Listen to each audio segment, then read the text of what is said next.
Hello everyone, how are you all? You are most welcome to my YouTube channel just commerce. So आज के class में हम सभी जो टॉपिक को समझने वाले हैं वो टॉपिक हमारा है revaluation of assets and reassessment of liabilities. आज की क्लास में हम इसे ही बहुत ही अच्छे से समझेंगे, ठीक है। Revaluation of assets and reassessment of liabilities का एक क्लास ऑलरेडी मैंने आपको दे दिया है, मतलब ऑलरेडी हम इस टॉपिक से रूबरू हो चुके हैं, हम ये टॉपिक पढ़ चुके हैं change in profit sharing ratio वाले क्लास में, ठीक है। चैप्टर नंबर 2 में हमारा ये टॉपिक बहुत अच्छे से हमने पढ़ लिया है, ठीक है। तो कॉन्सेप्ट जरा सा भी चेंज नहीं है। चेंज इन पीएसआर में जैसे हम रिवैल्यूएशन अकाउंट बना रहे थे वैसे ही सेम हम इसमें भी बनाएंगे। थोड़ा सा बस चेंजिंग है कि वहां पे चेंज इन पीएसआर जो हमारा चैप्टर था उसमें प्रॉफिट शेयरिंग रेशियो में चेंजेस आ रहे थे, ठीक है। तो प्रॉफिट शेयरिंग रेशियो में चेंजेस आने के कारण एसेट्स एंड लायबिलिटीज का रिवैल्यूएशन होने से जो प्रॉफिट या लॉस हो रहा था उस प्रॉफिट या लॉस को वहां पे सारे पार्टनर्स डिस्ट्रीब्यूट कर रहे थे, वो भी पुराने रेशियो में, ठीक है, पुराने प्रॉफिट शेयरिंग रेशियो में। बट इन टुडेज क्लास, आज के क्लास में, ये तो हमारा एडमिशन ऑफ पार्टनरशिप का क्लास है ना, तो आप यहाँ पे लिख लो एडमिशन ऑफ पार्टनरशिप का है ये। जब एक पार्टनर का एडमिशन होता है तो उस टाइम पे रीवैल्यूएशन कैसे करते हैं। तो यहाँ पे सबसे पहला सवाल ये होता है कि रीवैल्यूएशन करने का जरूरत ही क्यों पड़ा, क्यों ऐसा जरूरी है रीवैल्यूएशन करना, revaluation of assets and liabilities है क्या। तो सबसे पहली बात समझ जाइए, जब भी किसी फर्म का रिकंस्टिट्यूशन होता है, ये बात मैंने आपको पहले भी बताया था कि जब भी किसी फर्म का रिकंस्टिट्यूशन होता है तो उस टाइम पे जितने भी एसेट्स, लायबिलिटीज या profitable amount, accumulated profit reserves होते हैं फर्म में, उसे डिस्ट्रीब्यूट कर लिया जाता है ताकि फ्यूचर में कोई प्रॉब्लम क्रिएट ना हो जाए, ठीक है। तो यही कारण है कि revaluation of assets and liabilities भी हमें करना पड़ता है, ठीक है। तो at the time of admission के टाइम पे फर्म में ऑलरेडी एसेट्स एंड लायबिलिटीज जो है वो मौजूद होते हैं और इनका वैल्यू में चेंजेस भी हो गया होता है, मतलब एसेट्स का वैल्यू में तो ऐसे भी चेंज हो जाते हैं। कुछ एसेट्स ऐसे हैं जिनका वैल्यू में डेप्रिसिएशन चार्ज होता है, कुछ एसेट्स ऐसे हैं जिनका वैल्यू एप्रिसिएट हो जाता है, ठीक है। जैसे कि लैंड हो गया, लैंड का वैल्यू जो है वो टाइम के साथ साथ एप्रिसिएट होता है, बढ़ता है। बट अगर हम बात करें फर्नीचर का तो उसका वैल्यू जो है वो टाइम आने के साथ साथ कम होता चला जाता है, ठीक है। तो revaluation of assets and reassessment of liabilities में हम इसे ही समझेंगे। तो एसेट्स एंड लायबिलिटीज को करंट वैल्यू में करना, ओके। हाँ, तो आज की क्लास में हम एसेट्स एंड लायबिलिटीज का वैल्यूएशन जो है वो करंट वैल्यू में करेंगे, ठीक है। सो कैसे करेंगे आप समझ जाइए। सबसे पहली बात कि कोई भी एसेट्स या लायबिलिटीज हो उसका वैल्यूएशन करने के लिए हमें रीवैल्यूएशन अकाउंट प्रिपेयर करना होता है। कौन सा account? Revaluation account, okay, revaluation account, ठीक है। एंड ये रीवैल्यूएशन अकाउंट क्या है? It is a nominal account है ये एक, ठीक है। रीवैल्यूएशन अकाउंट में हम एसेट्स एंड लायबिलिटीज का वैल्यूएशन जो है वो करते हैं, ठीक है। एंड रिवैल्यूएशन अकाउंट क्या है? तो एक नॉमिनल अकाउंट है। एंड नॉमिनल अकाउंट का रूल क्या कहता है कि all expenses and losses are debit and all incomes and gains are credit, okay. So तो रिवैल्यूएशन अकाउंट एक नॉमिनल अकाउंट है एंड नॉमिनल अकाउंट का रूल कहता है कि डेबिट में सारे एक्सपेंसेस एंड लॉसेस को दिखाते हैं, ठीक है। एक्सपेंसेस एंड लॉसेस को डेबिट में दिखाते हैं एंड सारे इनकम एंड गेन को किधर दिखाते हैं? क्रेडिट में दिखाते हैं, ठीक है। तो यही काम हम यहाँ पे भी करने वाले हैं। जितने भी एक्सपेंस या लॉस होंगे रीवैल्यूएशन करने से उन्हें हम डेबिट में दिखाएंगे एंड जितने भी इनकम एंड गेन होंगे रिवैल्यूएशन करने से उन्हें हम क्रेडिट में दिखाएंगे। अब क्या होता है एक्सपेंस, क्या होता है इनकम गेन, ये सभी आपको बहुत ही अच्छे से पता है, ठीक है। बस आप थोड़ा सा सोचो तो आपको और अच्छे से पता हो जाएगा। तो रिवैल्यूएशन अकाउंट आपको समझ में आ गया। रिवैल्यूएशन अकाउंट क्या है? हाँ, तो आप बोल सकते हैं कि revaluation account is a nominal account which is prepare to calculate profits and transfer of profits and losses arising due to the increase and decrease of assets and liabilities, ठीक है। Arising due to increase and decrease in the value of assets and liabilities, ठीक है। फिर से सुन लीजिए, revaluation account क्या है? तो revaluation account is a nominal account which is prepare to calculate profit and losses arising due to increase and decrease in the value of assets and liabilities, okay।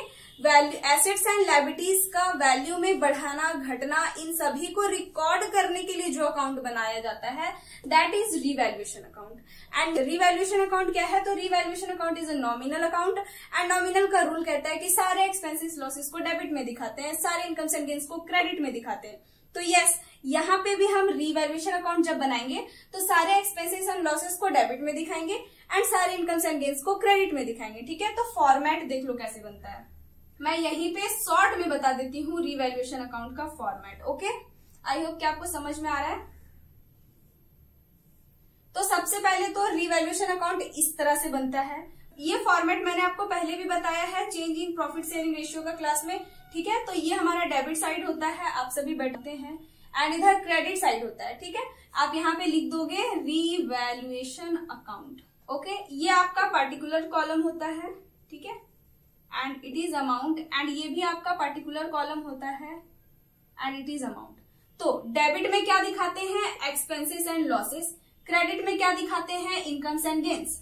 किससे related expense और किससे related incomes and gains? तो yes, assets and liabilities से related profit और assets and liabilities से related gain, मतलब loss. ठीक है, तो आपको समझना ऐसे है। देखिए, अगर एसेट्स है, कोई इंक्रीज हुआ है, अगर एसेट्स इंक्रीज हुआ है, एसेट्स का दाम, या फिर डिक्रीज हुआ है, तो बताइए एसेट्स का दाम अगर इंक्रीज हुआ है तो प्रॉफिट है या डिक्रीज हुआ है तो प्रॉफिट है।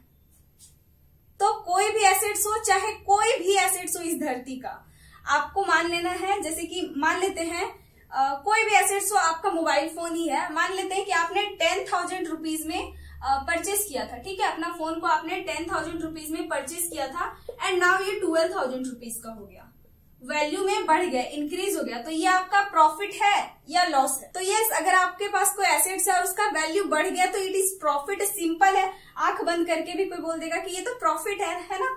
तो यस, ये प्रॉफिट है, इंक्रीज है।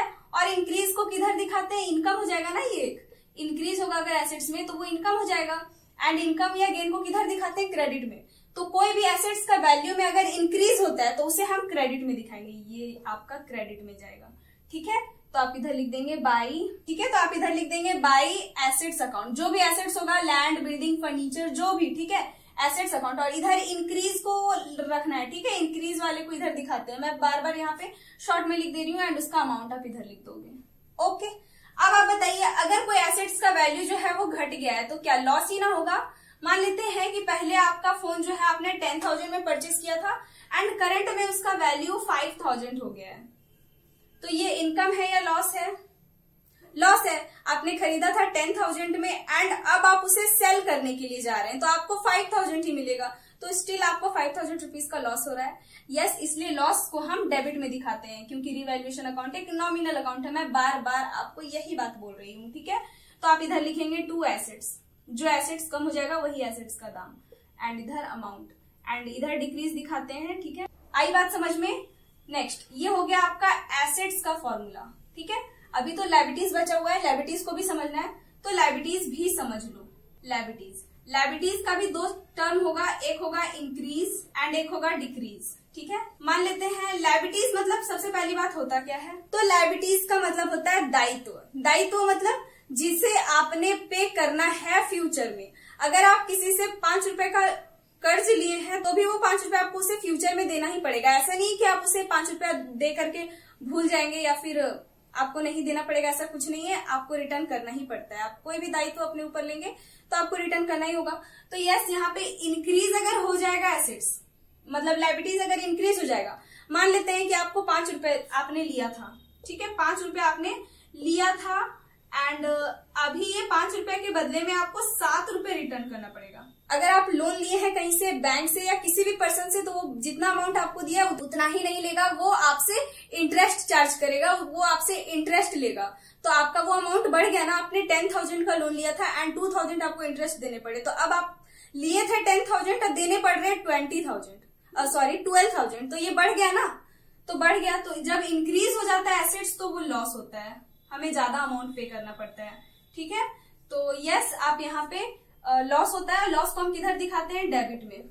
तो आप इधर लिखेंगे टू लायबिलिटीज, जो भी लायबिलिटी आपका बढ़ेगा वो। ठीक है, लायबिलिटीज अकाउंट टू लायबिलिटी आप लिख देना। ठीक है, जब इंक्रीज होगा लायबिलिटीज। ठीक है, देन अब इधर अगर डिक्रीज हुआ तो मान लेते हैं कि आपका कोई फ्रेंड से ही आप 10,000 का लोन लिए थे और अब वो बोल रहा है ना कि आप उसको 8,000 ही दो, 2,000 रुपीज जो है वो छोड़ दे रहा है, 2,000 रुपीज आपसे वो नहीं लेगा, तो आपका ये प्रॉफिट है या लॉस है? तो यस, ये प्रॉफिट है।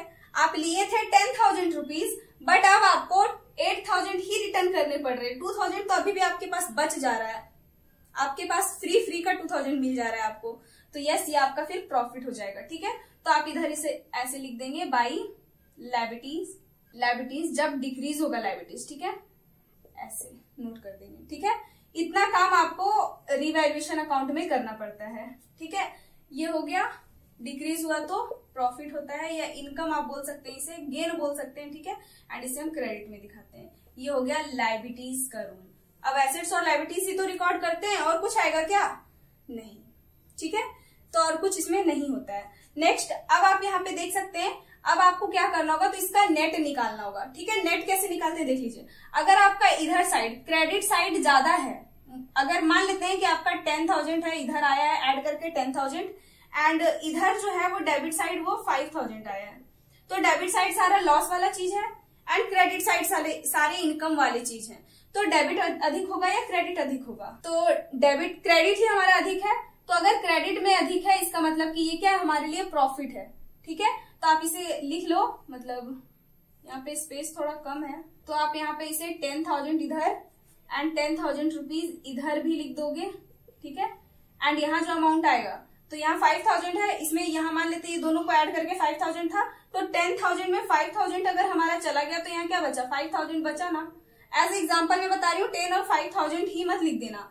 ठीक है, मैं ऐसे ही आपको बता रही हूँ। तो इधर अमाउंट आया, क्रेडिट वाला अमाउंट ज्यादा है, तो ये आपका क्या हो जाएगा, प्रॉफिट। तो आप लिखेंगे profit transfer to old partners capital account in old ratio. Old partners capital account in old ratio, इतना आपको लिखना होगा। ठीक है, मतलब कि ये जो प्रॉफिट यहाँ पे आएगा, प्रॉफिट या लॉस कुछ भी आएगा रिवैल्यूएशन में, उससे न्यू पार्टनर को कोई मतलब नहीं है। ये सारे पुराने पार्टनर्स के होते हैं एंड ये सारे पुराने रेशियो में ही डिस्ट्रीब्यूट होंगे, चाहे प्रॉफिट आए चाहे लॉस आए, होगा तो डिस्ट्रीब्यूशन ओल्ड रेशियो में ही। ठीक है, अब मैं यहाँ पे 10,000 जो मैंने लिखा था, अब मैं इसे इरेज कर देती हूँ, मैंने ये आपको समझने के लिए लिखा था। ठीक है, तो मैं अब इसे क्लीन कर देती हूँ। ये आपका आएगा, ये प्रॉफिट होगा। ठीक है, ये आपका प्रॉफिट है। देन अब अपोजिट कर दो, इधर 10,000 आ गया आपका, मतलब लॉस वाला चीज 10,000 का और प्रॉफिट वाला चीज 5,000 का। तो अब क्या होगा, तो इधर 10,000 अधिक होगा, तो 10,000 यहाँ लिखेंगे, फिर 10,000 यहाँ लिखेंगे एंड फिर यहाँ पे हमारा बैलेंस निकलेगा। ठीक है, तो मैं यहाँ पे भी इसे थोड़ा सा क्लीन करती हूँ। ठीक है, यहाँ पे आपको टोटल अमाउंट लिखना है जो ज्यादा है जिधर साइड, एंड फिर यहाँ पे आपका बैलेंस गिरेगा एंड ये हो जाएगा आपका बाई लॉस, और इसको भी ट्रांसफर करना है old partner in old ratio में। ठीक है, ओल्ड पार्टनर्स के बीच में ओल्ड रेशियो में डिस्ट्रीब्यूट करना है। रिवैल्यूएशन में होने वाले जितने भी प्रॉफिट या लॉस होंगे उन सभी को ओल्ड पार्टनर्स का कैपिटल में जाएगा ये सारा, एंड किस रेशियो में जाएगा, तो ओल्ड रेशियो में जाएगा। ओके, आई होप कि आपको बेटर समझ में आ रहा है। तो यही है हमारा रिवैल्यूएशन अकाउंट का बेसिक। आपको किस में बांटना है, तो ओल्ड पार्टनर्स में बांटना है, old partners in old ratio. मतलब मैं आपको ये बार बार बोल रही हूँ कि रिवैल्यूएशन के टाइम पे चाहे प्रॉफिट हो चाहे लॉस हो, उससे न्यू पार्टनर को कोई लेना देना नहीं, कोई मतलब नहीं। ओल्ड रेशियो में ओल्ड पार्टनर्स के बीच में ही डिस्ट्रीब्यूट होता है। ओके, आई होप कि आपको ये क्लास बहुत अच्छा लगा। अगर आप इसका क्वेश्चन भी करना चाहते हैं तो हम क्वेश्चन कर सकते हैं आज की क्लास में, या फिर तो ये था हमारा रिवैल्यूएशन अकाउंट का बेसिक।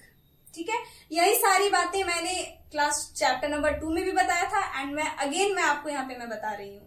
ठीक है, क्योंकि कॉन्सेप्ट ज्यादा चेंज नहीं है, कॉन्सेप्ट सेम ही है। ठीक है, आप इसे नोट करना चाहते हो या स्क्रीनशॉट लेना चाहते हो तो यू कैन डू इट। हो गई, तो चलिए यहीं पे आज का क्लास समाप्त करते हैं। जो नेक्स्ट क्लास होगा ना, उसमें हम इससे एक क्वेश्चन को सॉल्व कर लेंगे। बस एक क्वेश्चन को हमें सॉल्व कर लेने हैं, जिसमें हम जर्नल एंट्रीज करेंगे, रिवैल्यूएशन अकाउंट बनाएंगे एंड थोड़ा सा पार्टनर्स कैपिटल अकाउंट भी समझ लेंगे। ठीक है, तो नेक्स्ट क्लास में हम वही हमारा नेक्स्ट क्लास होगा, एक क्वेश्चन को सॉल्व कर लेंगे। आप भी हल्का हल्का ही क्वेश्चन को अभी सॉल्व करो जब तक टर्म 1 है। ठीक है, तो अगर क्लास अच्छा लगा हो तो लाइक कर देना। तब तक के लिए बाय बाय एंड टेक